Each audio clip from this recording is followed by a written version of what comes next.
Hello, welcome to another video, guys. A little bit of a different one today for the channel, and it's all about sort of like balancing your dreams and your goals with working a full-time job. You're out there, you work a full-time job, but it's not what you want to do with your life. This video is for you because I'm going to share things that help me sort of balance these two things together, working full-time and chasing my dreams, because it can be really tough sometimes. So if you are sort of struggling with balance, this video is for you.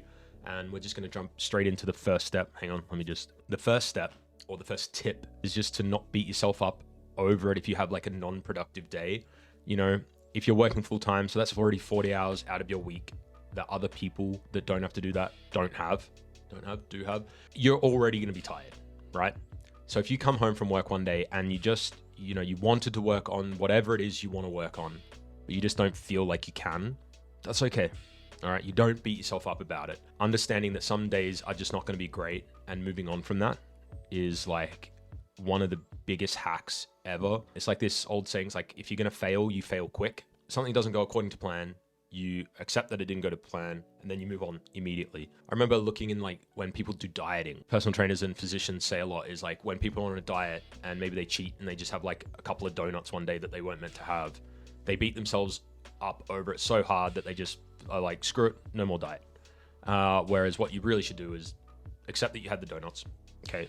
Accept that that's not what really you wanted to happen, and then tomorrow's a new day, and just move on from it. Seems like a really small thing, but I think a lot of us do beat ourselves up, especially if you are striving to do something more, and then you get in this negative feedback loop, and you just don't want to do it anymore. So yeah, that one took a while for me to sort of get my head around and not beating myself up, especially if I have like a lazy day, especially on a day off. Like you do have a 40-hour work week, you have 2 days off. You don't want to do anything on those days off. Theoretically, like those should be the days you're most productive chasing your dreams, right? Because you have all this extra time. You know, if you're tired or whatever it is, I get it. It's okay. Don't beat yourself up over it. Building on that, tip number 2, I guess, technically, if we're like listing these off, and I guess I haven't been a note, so we're banging them out, is small steps every day.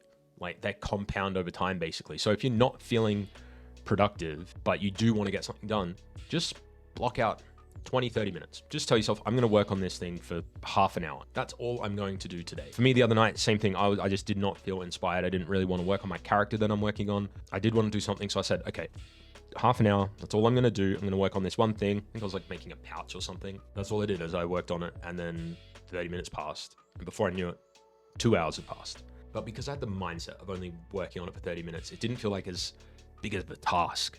And so I just jumped straight in. It removed that sort of barrier to entry. And then I felt inspired and I did even more. You know, I think that can help a lot of people, especially if you have, you come home from work and you're exhausted and you had told yourself you're going to do 3-4 hours on whatever it is, and you just can't. Be like, okay, I'm going to edit this video or whatever it is. You're going to edit this video. I'm just going to do it for 15 minutes. It can be as little as 15 minutes. And then before you know it, maybe more time pass. And if by the end of that 15 minutes, you're still banging your head against the wall, that's fine. You stop, you do something completely different, and you write that day off. But you still did 15 minutes, which is more than someone else would have done that day. Small steps every day.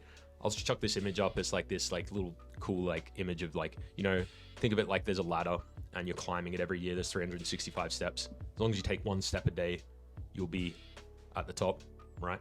As opposed to someone who takes a step every second day, they're not going to be at the top. So it's a stupid analogy, but I like it. Now I have one more sort of like productivity tip before we move into, I guess, more like logical things. If you're working a full-time job, it's blocking it into your calendar. You treat it a bit more like you would a full-time job. If you have a full-time job, you go to your shift, right? If you work Monday to Friday, 9 to 5, you rock up at 9, you go home at 5. If you're trying to do something else on the side and you don't have it blocked out, where is the accountability in terms of like how you are going to achieve this? You're sort of just coming home and you're just going to wing it. You're going to have dinner, maybe watch some TV, and you're like, oh, I'm going to work on it for like an hour after that. That hour turns into 30 minutes or whatever it is. If you block it out, that is what you're doing at that time. So what I like to do is block out on my days off, especially 5-hour windows each day. And those are the times that I do it. I'm not available outside those times. I can't hang out with friends because as far as I'm concerned, that time is already taken up. Okay.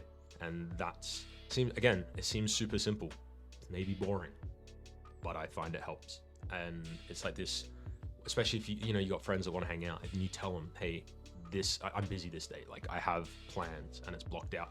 What's the excuse? And again, you don't have to do it you don't have to have like 2 hours blocked out every day, but like have some time blocked out every week to work on it. because making progress, those small steps every day, making those small steps is super important, and giving yourself some level of accountability is going to help with you doing that. Now let's talk about sort of like the realistic side of working a full-time job while trying to do all this on the side, which is money. I understand that for most people, and I fall into this camp as well, is you can't really give up the full-time job.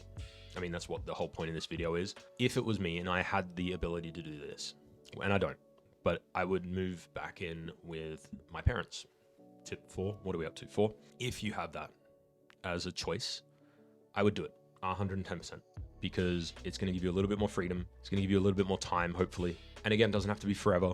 And maybe if you're a bit later in life, you don't want to do that, but we just need to swallow our pride and do it. If I could, I would do that in a heartbeat. Unfortunately, I live in a different country. It's not viable. If you're able to, just do it. Give yourself all that time back. Let's say you can't do that. What's the next thing from that? Well, the main goal of moving back in with your parents would be to reduce your expenses, to give yourself a little bit more time back to work on your goals more. So that is the next one, which is reduce your expenses. Can you cut out things in your life that allow you to work less so you can work on this more? For example, if you have a nice car and you're paying all these car payments that require you to work so many hours, can you get rid of that and maybe work less to work on this more? Does that make sense? I feel like it does make sense. I'm just articulating it quite poorly. The goal is to give yourself more time, and I guess like to build on from that would be like talk to your job or work. Can you convince them to squeeze a 40-hour work week into 4 days instead of 5? Or can you afford to drop down from 40 hours to 32 hours? Is that possible?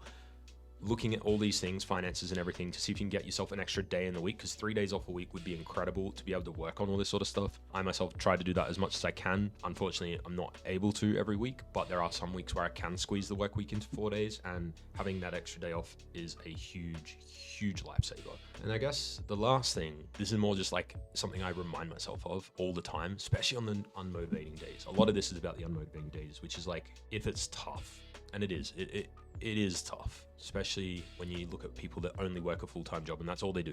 Would you rather be that person who just works the job that you don't enjoy? Or would you rather be the person you're trying to become? Like, I want to be a 3D character artist. That's what I want to do.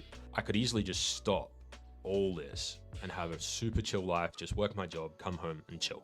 And I'd have a lot of free time and probably a little bit less stressed. But would I be personally okay with that? And the answer is no. And so if that answer is no for you as well, then remind yourself, right? Maybe print that out and put it on a wall somewhere. Put it as your wallpaper.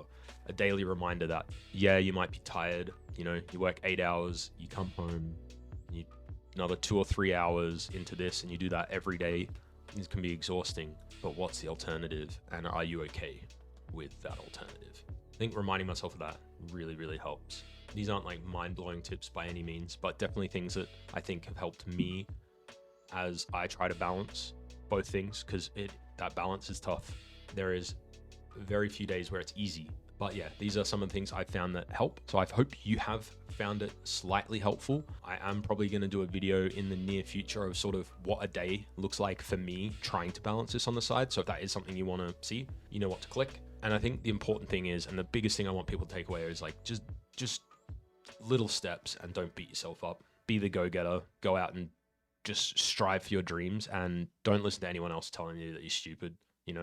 Just if you want to do it, go for it, and just don't beat yourself up and enjoy it. That's the biggest thing, is enjoy the process, because if you don't enjoy it, what's the point?